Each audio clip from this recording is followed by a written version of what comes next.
Hi hello வணக்கம் மக்களே, நான் உங்கள் பெங்களூர் தமிழன். நம்ம இன்னைக்கு ஒரு அருமையான எக் புரிஜி செய்ய போகிறோம். பர்ஃபெக்டாக எப்படி எக் புரிஜி செய்கிறதுன்னு சொல்லி கொடுத்துருக்கோம். நீங்களும் இதே மாதிரி செய்யணும்னு நினச்சிங்கன்னா இந்த வீடியோ முழுசாக பார்த்து செய்யுங்க. ரொம்பவே சூப்பராக வரும். செஞ்சு சாப்பிட்டு பார்த்துட்டு கமெண்ட்டில் சொல்லுங்கள். அப்படியே நம்ம சேனலை சப்ஸ்கிரைப் பண்ணி வச்சுட்டு பக்கத்துலேயே பெல் ஐக்கானை கிளிக் பண்ணி வச்சுக்கோங்க. அப்போ தான் நாங்கள் போடுற வீடியோ உடனுக்கு நோட்டிஃபிகேஷன் வரும் உங்களுக்கு. வாங்க இப்போ வீடியோக்குள்ளே போய் எக் புரிஜி எப்படி செய்கிறதுன்னு பார்க்கலாம்.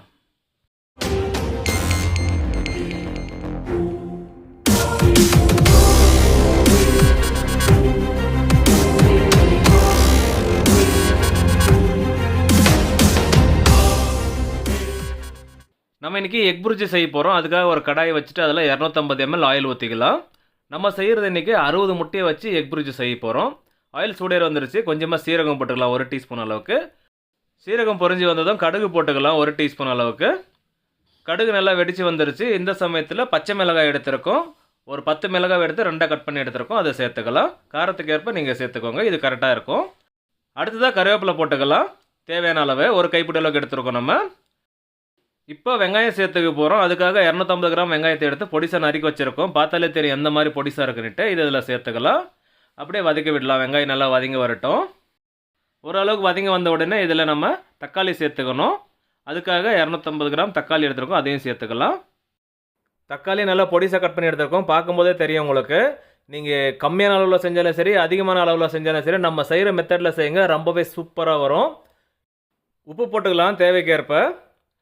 மிளகாய்த்தூள் 1 டேபிள் ஸ்பூன், மஞ்சள் தூள் 1/2 tablespoon, black pepper 1 tablespoon. இப்போ அப்படியே மிக்ஸ் பண்ண ஆரம்பிக்கலாம். இந்த மசாலாலாம் இப்போவே சேர்த்துக்கணும். முட்டை சேர்த்ததுக்கப்புறம் சேர்த்துக்க வேண்டாம், ஏன்னா முழுசாக மிக்ஸ் ஆகாது. அதனால் இப்போவே சேர்த்துட்டு மிக்ஸ் பண்ணுறப்போ நல்லா முட்டையில் மிக்ஸ் ஆகி வரும். அப்படியே நீங்கள் முட்டை சேர்த்ததுக்கப்புறம் சேர்த்திங்களன்னா உட்டு ஒட்டியாக போய் உட்காந்துரும். அப்போ உங்களுக்கு அந்த டேஸ்ட் நல்லா கிடைக்காது. அதனால தான் சொல்கிறேன். இந்த மாதிரி சேர்த்துட்டு செஞ்சு பாருங்கள், ரொம்பவே சூப்பராக ரெடியாக வரும் எக் புரிஜி உங்களுக்கு.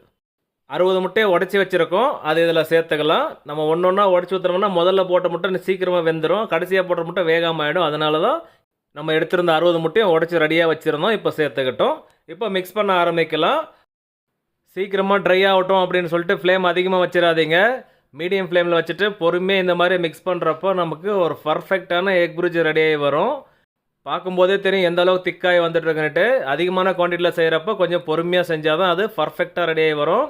இப்போ பாருங்கள், ஓரளவுக்கு நல்லா உதிரியாக வர ஆரம்பிச்சிடுச்சு. இன்னும் கொஞ்சம் நேரம் ஆகட்டும்.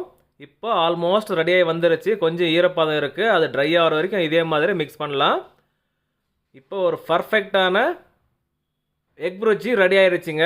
இப்போ கொஞ்சமாக உப்பு கம்மியாக இருக்குது, கொஞ்சம் சேர்த்துக்கலாம். தேவைக்கேற்ப டேஸ்ட்டு பார்த்து சேர்த்துக்கிறது நல்லது. உப்பு போட்டதுக்கப்புறம் நல்லா மிக்ஸ் பண்ணிடலாங்க. அவ்வளோதான். இதுக்கப்புறம் இது மேலே நம்ம வேறு எதுவும் போட போகிறதில்ல அப்படின்னு சொன்னால் நம்பவா போகிறீங்க? கொஞ்சமாக போட போகிறோம். என்னன்னு சொல்லுங்கள். சவுத் இண்டியன் மேஜிக் லீஃப் சேர்த்துருக்கோம், மல்லி இலை தூவிருக்கோம். அவ்வளோதாங்க. மிக்ஸ் பண்ணால் கம்ம முட்டை பொரியல் ஸ்மெல்லு கூட கோரியண்டர் லீஃபோட ஸ்மெல்லும் செம்மையாக வந்துட்டுருக்கு. நம்ம செஞ்சுருக்கிறத ஒரு 50 பேர் சாப்பிட்லாங்க, அந்த அளவுக்கு இருக்கும் இது. அப்புறம் நீங்கள் இந்த மாதிரி செஞ்சு பார்த்துட்டு நாங்கள் 50 பேர் சாப்பிட்லையே அப்படின்னு கேட்கக்கூடாது. ஏன்னா 60 முட்டை போட்டிருக்கோம். ஒரு ஆளுக்கு ஒரு முட்டை கால்குலேஷன் பண்ணிவிட்டு நீங்கள் சாப்பிட்டா கூட 60 பேர் சாப்பிட்லாம். இருந்தாலும் நான் 50 பேர் தான் சொல்லியிருக்கேன். ஒரு பர்ஃபெக்டான எக் புரிஜி செஞ்சு காமிச்சிருக்கோம். நீங்களும் இதே மாதிரி செய்யணும்னு நினச்சிங்களா நம்ம வீடியோ பார்த்து செய்யுங்க, ரொம்பவே சூப்பராக வரும்.